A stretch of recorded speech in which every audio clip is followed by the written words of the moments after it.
Hey everyone, Robert here, and I wanted to pull back the curtain just a little bit to show you how I make roughly around $500 a month off of only 5 videos off of my YouTube channel. So this is an answer to answering a question from a friend of mine at work on how I make money. So this video is basically directed towards him, but hope you get something out of it. So here is my YouTube channel, and if you look down through my videos, if you look at the videos at the first shot, I don't have a lot of views on any of these videos. I've been around YouTube since 2008, creating content from them, and my content has shifted radically from one side of the spectrum to the other. That's kind of a no-no that they say on your YouTube channel to do. But we're going to go ahead and go into the YouTube studio, and I want to show you what I'm talking about with my 5 videos. Now we go back here and we can look at my channel analytics and we'll see how things look, and the YouTube channel is looking really good, but it's mainly these top videos that are bringing in all of my revenue and all of my views to my particular channel. If we go to the revenue side of things, it's basically these 5 videos are the ones that are making quite a bit of money. So we can go in to see more, and it's accumulation of several of my videos that are bringing in roughly around $500 and some odd a month off of my channel. And just basically I'm wanting to show this to you, just not to show up, but show you that this is the real deal. And this is over the last 28 days. So this is what I would suggest if you're getting into this and getting into the whole YouTube thing. One is find a niche. Find a small area of expertise or something that you love to do and start working on that. If you're into music, that's great, but it's too broad a subject. If you're into playing the guitar, fantastic, but again, too broad a subject. If you're into guitar, getting into folk music as found in the early 20th century, that's getting more specific. So think about the skill set and the talents that you have to offer and go at it from the perspective of, I want to find my fanatical clients, my fanatical people, viewers that are on there that are into this specific area that I'm wanting to get into, and then start from there. So getting into a niche. Now YouTube has set up a new thing by which you have to have a specific number of subscribers and watch time hours before you can start making money off of YouTube. And roughly that's about 1,000 subscribers that you've got to have, as well as 1,400 hours per calendar year off of all of the videos that you put up on there for you to be able to get monetization. Now I know that sounds like a lot, but there is a shortcut around that, and you really don't have to create anything to get yourself monetized. And what I would do is go into your YouTube channel and start creating playlists. Now you can get playlists getting involved in specific areas that you're wanting to do on your channel. So let's say that you're doing a woodworking channel and you're wanting to get into playlists that get into woodworking and all of that. So what you can do is you can start creating playlists like I have on my channel here. I've created several playlists off of my own content, but there's nothing to say that you can't create playlists off of other people's content. What that will do is it will be searchable on YouTube. You'll be able to get subscribers to your channel based off of the playlists that you create going on your specific niche area. And then you can get your subscriber count on your channel, and that will be a step in the right direction with monetization without having to create anything. Now, if you're wanting to find out what topics to get into, what topics are working, I would suggest a couple of these tools.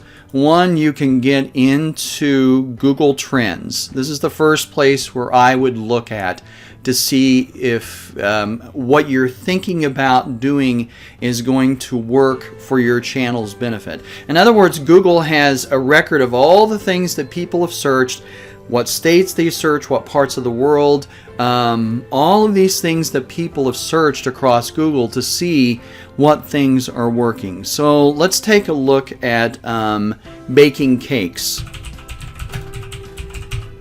Okay, so we'll go ahead and take a look at this trend and see what it's bringing up. And then what we're going to do is we're going to compare this trend with other things. So baking cakes, let's get it more specific. Let's see, wedding cakes. Okay. Baking cakes. So baking cakes is general. And of course we're getting more specific with the wedding cakes. Okay, so let's go ahead and remove this. And let's go ahead, instead of wedding cakes, let's do baking birthday cakes.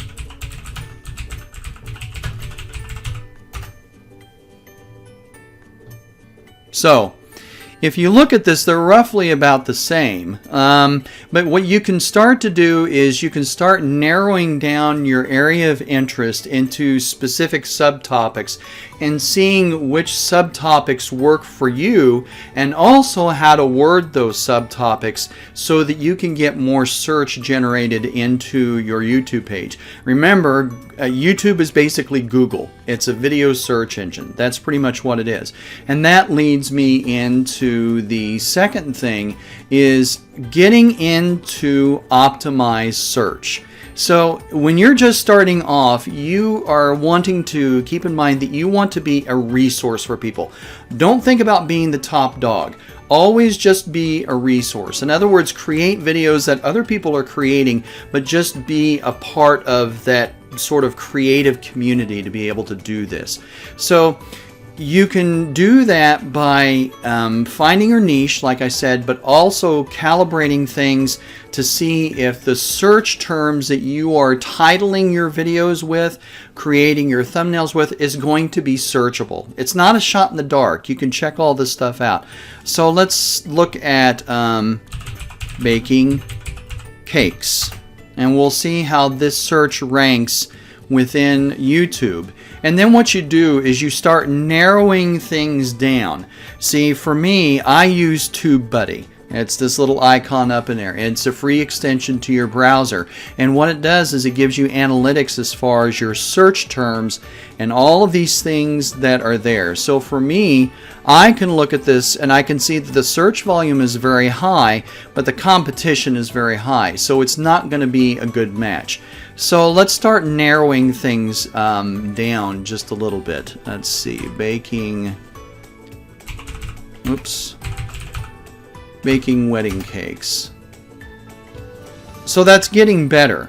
The search volume may not be as high because we're getting into a specific niche, but the competition is not as high either, and so it's more of a fair thing. So what you want to do in creating your title is start getting really specific. So baking wedding cakes, I want to keep within that if that is my niche. And let's go how to bake, let's see, how to bake a wedding cake. Let's get rid of the S. And let's go ahead and do that. And we'll see how that works. Anyway, it's playing around. This is what you're having to do. And if you'll notice that this drop-down menu, it shows you these are the common search terms that are going on whenever people are searching YouTube. But anyway, I'm pulling the curtain back and showing you how I do my stuff on YouTube. I go through my trends. I go through all of the title stuff that is out there, and I see what stuff is going to be searchable and what stuff is going on within the YouTube community, what people are looking for and all that. And again, you have to think of it like this. I have about 1,000 videos up on my YouTube channel, and I'm only making money off of 10. That's fine for me. I would like to make more, and I'm working on that. But It's not like you can plop a video down and have it go instantly viral. That's usually not the way it works. Whenever you hear about that stuff, that's like a 1 in a million type of thing. But it's like, if you're a farmer, it's like planting crops. You don't lay down seeds in the ground and then expect a crop the very next day. It just doesn't work like that. The 10 videos that I showed you, it took like several months for them to gain momentum and to gain viewership and then gain the stuff. Now, getting into doing this, once you have your video and once you have your 1,000 subscribers and 14,000 watch time per month, then you're able to monetize each video. Now, what happens when you monetize them is it creates ads either on the bottom of your video and off to the side. You can choose how that's done. And there are videos on this platform that explain it a lot better. But essentially what you're doing is you're wanting to craft a video that will be advertiser friendly, meaning that the advertisers will want to put their ads on there because they are paying you once every month for every click on their ads that show up on or around your video. Don't ask me how to explain it. That's just what they do. And once you get that stuff rolling, it's really great passive income. You can have those videos just kind of sit there and earn you money. Now, my videos that I've made are what's called evergreen videos. That means that they are things that are relevant for the long term. Even though they're how-to, they're long term. You want to stay away from the trending stuff. At least that's my thing. If you're getting into trending content, then that content is going to see an elevation in views, and you may make a little bit of money, but all of a sudden it's going to dip right down once that trend is done. YouTube sites that do news articles and things like that. If you're a how-to channel like me, or videos that I've done, I've switched my content to more of a Christian nature. If you're a how-to video, make how-to videos on how to do stuff that people are going to search for all the time, such as how to bake a wedding cake, how to arrange flowers, how to do woodworking, how to do welding. Those things are always going to be around. If you're a newscasting channel, that's the exact opposite, because your video may trend for like a week and then it's going to go right down. No one's going to look at that unless there's sudden interest in looking back at that stuff. Entertainment channels, then you're basically making videos off of you as a brand, either as an individual or a group. And that's a little bit harder. So whenever you're doing that stuff, you want to put keywords in your title or your tags or your description, keyword research like I just showed you, on topic areas that are either trending or are popular. Like if I was an entertainment channel and I was an animator and I wanted to make animations based off of the Avengers.